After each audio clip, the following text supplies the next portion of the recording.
Great to see you, Lewis. Thanks for joining us. Oh, thanks for having me. It's good. It's great to be here. Coming to you from my little my work cell here, where I lock myself these days. Perfect. And I feel like I'm coming to you from where I live, work, sleep, all the things. We're being very multifunctional at the moment. Yeah. Now, to start with, Lewis, we'd love it if you could tell us how you became involved with Mod to develop the hedonometer every time. Hedonometer. That's the first thing that we have to get right. So you put the emphasis on the don. So hedonometer. Hedonometer exhibit. And if you could explain to us what that is. Yeah, sure. Okay, so what it is, it's a real-time tracker of the happiness of the Australian Twitter sphere. So in the original exhibit, that took the manifestation of a giant orb, which hung in the foyer of Mod, and every time a new tweet that was located to Australia came in, there was an algorithm sitting behind the orb that analysed each tweet for a collection of tweets over a window for how happy or sad they were, and then they changed the colour of the orb accordingly. So it was this real-time stock ticker. And on the Life Interrupted webpage now, you have a link to the original Hedonometer website, which I've been working on from some years ago, which is a daily stock ticker of the happiness of the global Twitter sphere. So you can look back at that for 10 years or so worth of data now and see how the happiness of the Twitter sphere is faring. Very cool. So you'd been working on that for a while by the sounds. How did that relationship start with Mod? So it was a complete chance encounter at a dinner where I met Lisa Bailey from Mod, and it just so happened that it was around the time when the next exhibition for Mod was getting planned, and it was going to be called Hedonism. And so, she looked me up on her phone and saw that I had all this research about something called a hedonometer. And so from there, so I remember Lisa coming up to me and sort of being like, "Is this you? Is this your website?" And be like, "Yeah, cool, you found the hedonometer. That's great." And then it seemed like a natural thing that in an exhibition that was going to be called Hedonism, it was a pretty sensible thing to have a hedonometer. And so she sort of described to me what she did and what Mod was, and I'd heard about Mod already, and so I was sort of like, "Oh, great! Well, if you're having an exhibition on hedonism, like here's a little." I built a little orb one Christmas holidays where I bought a little a Raspberry Pi, which is a tiny little computer and a little light thing, and just for fun, I'd created this tiny little orb this size. That was would change colours just for kicks. And so I had a little video of it on my phone. So I was like, "Oh, we should do one of this." And I think the original picture was like, "Oh, let's build 100 of these for every country, countries all around Earth. We'll have a room of these balls that all bounce around and change colours." And then it's a bit like, well, okay, let's just build one perhaps, but we can make a big one. And then it got hung in the atrium. So. Sort of from a chance meeting, it was sort of a pretty natural thing to go in the exhibition. So it was really great to be involved. That's brilliant. And meeting at a dinner, that's so before times, isn't it? Yeah, that's right. Yeah, we shook hands. And there was a crowded room where there were lots of people. And in the old days, we used to do these things. I love it. It sounds like a match made in heaven, really. I just assumed, knowing that the exhibition was called Hedonism, that this came after the name of the exhibition. But that's amazing. These two things just fit together like a puzzle piece. Yeah. But I would like to know, because people watching, as well as Ashton and I hosting, we all saw the finished product in the foyer. We saw the beautiful, huge orb of which we were just speaking about, and we played with the touchscreen where we rated words. Yep.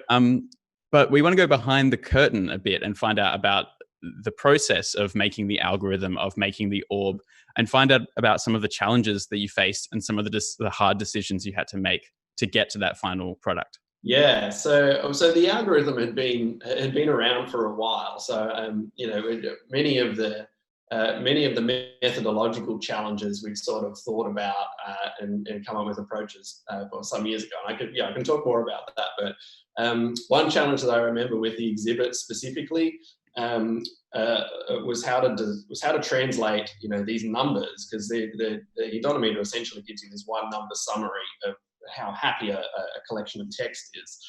How to translate that into light, right, into colors. And so, when I played around with this myself in my little prototype, I'd sort of gone mad. I'd use every color that I could think of, that I could get the little contraption to produce.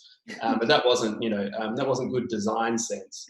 And so we had meetings at Mod to figure out what the exhibit would look like, how it would fit in with the color scheme and everything for the rest of the exhibit. So I remember one meeting which was amazing. So went to a room at Mod and we talked with the designers, which was just the people whose job it is to build like installation art. And I was like, well, that's amazing. There are people in Adelaide whose businesses just build to build large installations for museums. So that's great. But I remember sitting down at this meeting and we were talking about what colours to have the thing, and it seemed fairly sensible to have blue be sort of a sad colour, being blue. And then one of the issues has always been, what is happy? Like, what's the opposite of blue?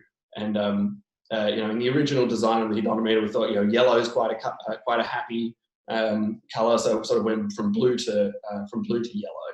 And I remember sitting in this meeting and one of the designers being like, we have a problem with yellow, and and the reason for that was that there'd been some other exhibition that had used yellow, and it was it wasn't a great color to paint an entire museum with.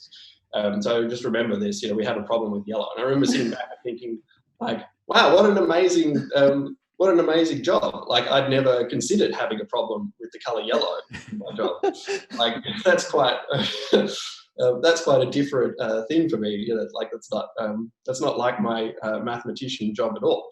And I guess it's, on reflection, I guess it's quite difficult, right? Like, to have an issue with the color yellow that's sort of going to be hard in life, right? Because you can't really avoid yellow. It's just around. So that was the biggest challenge with producing the exhibit itself was how to design these colors. And so I think we ended up going from blue for sad to pink, because that was sort of a happy, bright color and it fitted with the rest of the exhibition. But a lot of meetings backwards and forwards to determine those colors. And I don't know what the opposite color to blue is. It's sort of red, but then red seems angry. And so and it's funny, as soon as you said trying to think of a color for happy, I instantly thought yellow as well. Right.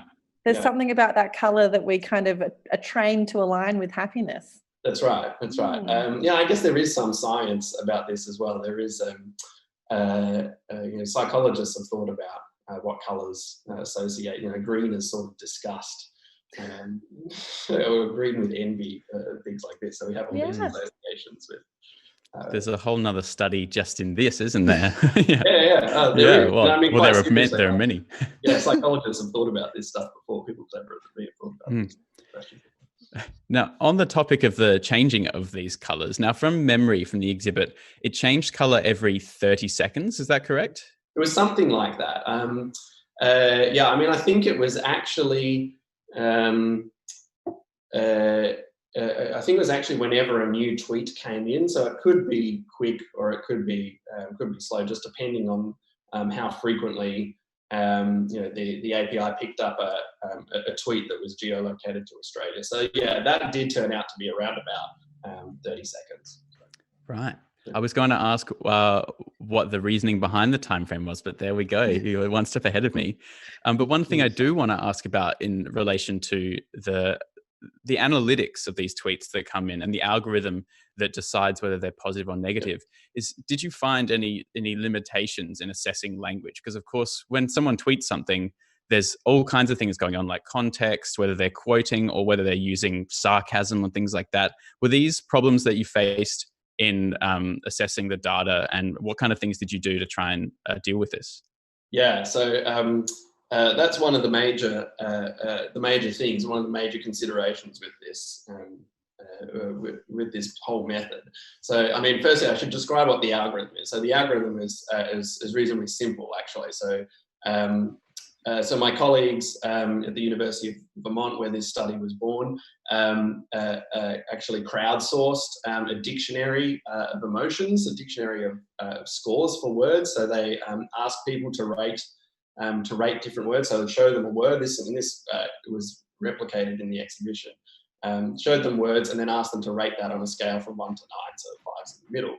And then you collect lots of ratings of those words and average them together, and you get a score. So suicide ends up being getting lots of 1s and 2s, so it gets a low score. Coronavirus, because we've redone this recently, gets a low score as well. Surprisingly, laughter and happiness and Christmas get high scores, close to 9. And then to score a collection of words, so let's say you have a collection of tweets that you want to assign some happiness score to, you essentially look up all the words in that dictionary, so you get a bunch of numbers, and you calculate the average. So you add up all the numbers and divide by how many. So the problem with that, of course, is that if you were going to rate a very short sentence, so if you were going to rate a 2-word sentence like "not happy" or something, then "not" is rated as a sad word in the dictionary, and "happy" is a happy word.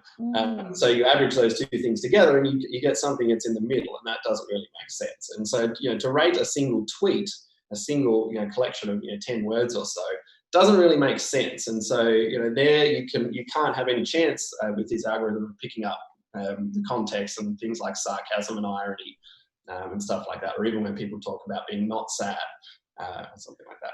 But the thing that we've found is that when you go to larger and larger and larger collections of words, so if you're the way that the exhibit, the orb, actually worked is it took all the words that were written in some window, I think it was a 5 or 10 minute window, collected them all together, and then calculated an average over those, quite relatively large collection of words, and then it would sort of move that along in time. So it would be like a running average.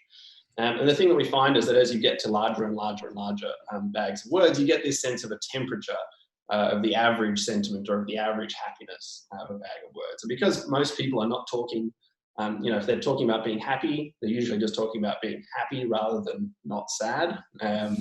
Those sort of issues of irony and of sarcasm that you would have with very small tweets, so trying to rate individual tweets, you don't have when you're just measuring this very large bag of words. So really, it's a method that's not designed to rate or to score an individual tweet, but for a sort of population level. Think of it like a temperature of all the words in a giant bag. That's a really interesting point about how language is used, and especially in Australia, where we do tend to say things like "not bad." Yeah, that's right. And we use sarcasm a lot and irony a lot. That's a really interesting point. Mm-hmm. Yeah.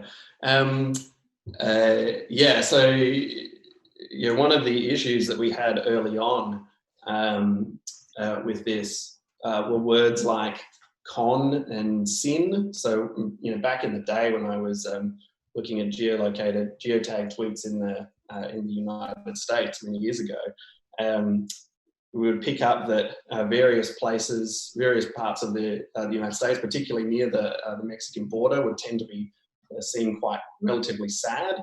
And we delved into it because one of the nice things about this tool is you can actually look at the words that are driving a particular score.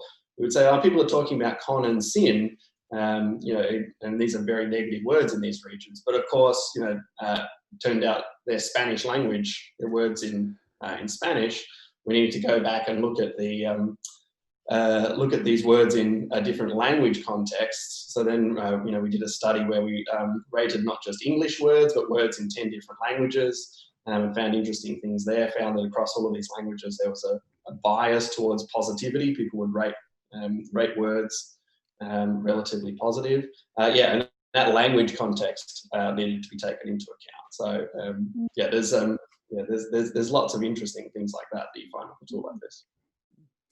Now, we've had a question come through from our chat room. This person says, what if I'm saying something positive about a topic, word, or phrase you've prescribed a negative context? For example, praising the health workers dealing with COVID. Yeah.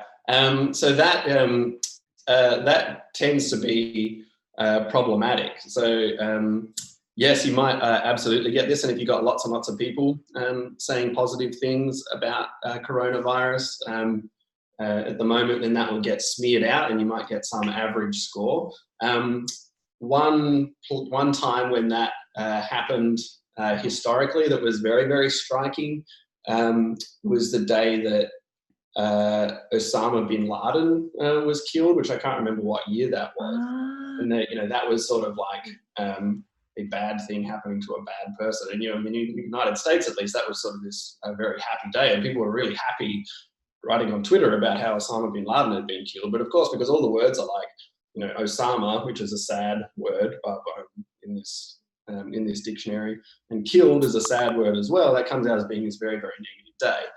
Which for people in the United States, that doesn't make sense. So you get these sort of, they're just mistakes, or they're things that the machine can't pick up. But the nice thing about this algorithm is that you can actually go in. So when you go to hedonometer.org and you click on a particular day, and look at the words that are driving the score on that day, you can see, this day has been rated very negatively because it's got these particular top contributing words. And then you can sort of start to understand what's going on. So it's not like a black box sort of machine learning method. It's sort of quite explainable and interpretable. And so there are things like this. If you look at the Hedonometer recently, then you've seen an amazing dip where people have just started talking about coronavirus, and we had to rate that word, and that was negative. And so the sort of the curve fell off, the stock market crashed there. And it's been creeping up ever since. But you do actually see that there are days in there where people are talking about positive things, and it's sort of getting smeared out. So, at the very least, it's not perfect, and no tool is perfect, but you can start to understand what's going on, at least. It's still a useful summary. Absolutely. And that brings me to my next question, actually. When people are interacting with the Hedonometer, either when they came into the exhibition and saw it physically, or now as part of Life Interrupted, what are you hoping that they're taking away from it in relation to themselves or how they use social media? Yeah, so one of the things that I hope people take away is just the realization, just the understanding that when you post stuff online, it's public, and and it is possible to go and collect millions and millions of tweets per day that people have written and then analyze them. So just from that sort of privacy standpoint, it's a useful thing to be aware of.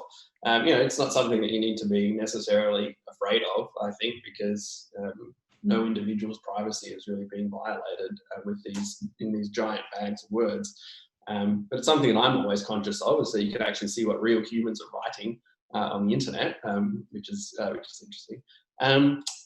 But also, it's just a useful summary. It's useful to look at the trends that have been happening up and down. So, one of the interesting things that you see on the Hedonometer website is that you get these spikes of happy days, these up peaks, days like Christmas Day and New Year's Day and Mother's Day recently. Was a happy day. And then the much more interesting events are often the negative ones when it dips.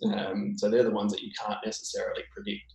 And so when you look at it, it's just interesting to look at often those dips and just reflect on what's going on in the world at the moment. So, at the moment, one thing that's interesting for me is that massive dip that happened sort of in early March or so, when coronavirus really became a thing. And then it's been sort of gradually stepping back upwards ever since. So there's almost this constant rate. So we are sort of returning to this baseline now, where people are starting to think about other things now and talk about other things, and it's maybe not quite so overwhelming as it was before. So for me, that's a helpful thing to know, that other people around the world are feeling like that as well, and that as an overall population, the Twitter sphere is becoming happier and sort of returning back to its baseline slowly but surely. Absolutely. And you just brilliantly answered what my next question was, which was framing it with coronavirus. So thank you. So there's more to say about the Hedonometer and coronavirus. if you want. So yeah, I mean, we've been using to do a bunch of interesting research actually since the corona apocalypse. Well, that is a good place for us to head into perhaps a brief chat about where you're going to from here. What do the next few months look like for you in terms of your research, your ideas? Is there anything dramatically different in what's coming up? Or are you still in this hedonometer world in the coronavirus context? Every time. Hedonometer. I said it so many times before this webcast and I still can't do it. I'll talk about a hedonometer specific thing there first. So one thing that I've been really interested in as a mathematician, like infectious diseases and the corona apocalypse is really interesting to us as a thing to study, and mathematicians have been really important over the past few months. So one thing that captured my attention was the COVID Safe app actually, and when it launched, I was really interested to see what the public reaction to that was going to be like, because it's a sort of it's a big idea, and there'd been a lot of discussion early on about it, and it was going to be interesting to see the success of the thing of that app was going to rely on how much the public trusted it, right, on the public perception of it. So it's something where sentiment analysis and analysing the media chatter about that particular topic is potentially quite useful. So I started collecting all tweets that contained COVID Safe, so where people were talking about that, about the app, and then looking at things like the sentiment and looking at the happiness and looking at the reach, so how many followers people had over time. And so one interesting thing you saw in the really early stages, so as the thing first launched, and for the few hours before it appeared on in the 6 o'clock news that night, all of the Twitter conversation about the COVID Safe app was extremely negative. So it was sort of early adopters who were trying to install it and couldn't, or who had privacy concerns about it.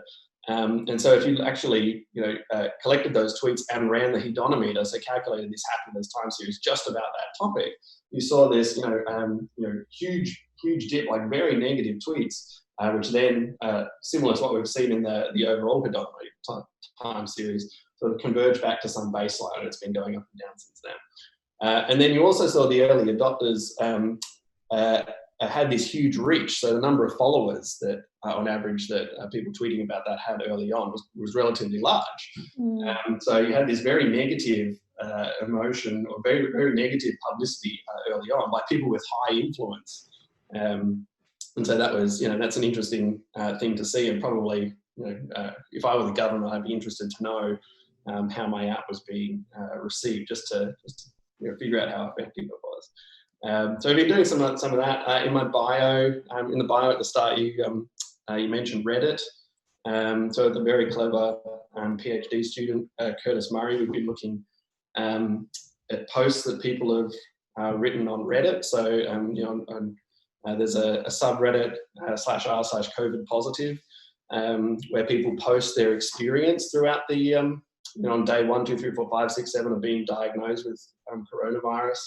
And so we've been doing a sentiment analysis on those posts to look at how people's emotions change, and what symptoms they talk about at different stages of the disease. And so you can really pick out clusters of symptoms that people talk about. So people talk about coughing and fever and stuff early on, and then breathing issues, and eventually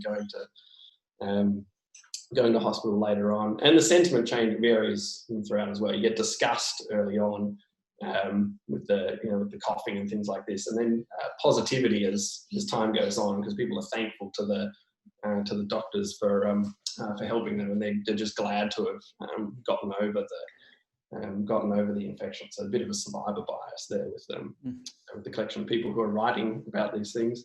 But yeah, it's there's lots of interesting things like that you can do.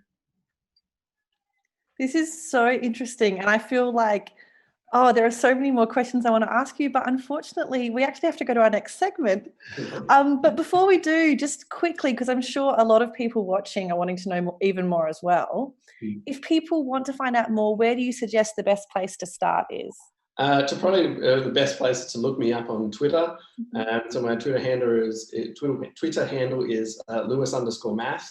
I'm a social media researcher, so that's probably where I should tell people to find me. And then that will lead to, there I'm posting the stuff that I've been working on recently. So some of this analysis of COVID safe, some other stuff using Facebook data to measure social distancing, and just generally, links to my website and the research papers and things like this into the Hedonometer. So check me out there. Brilliant. Thank you so much, Lewis. It's been a total pleasure. Oh, it's been a pleasure to talk to you. Thanks for having me. Thanks for coming in. We'll hear from you very soon about your work, I'm sure.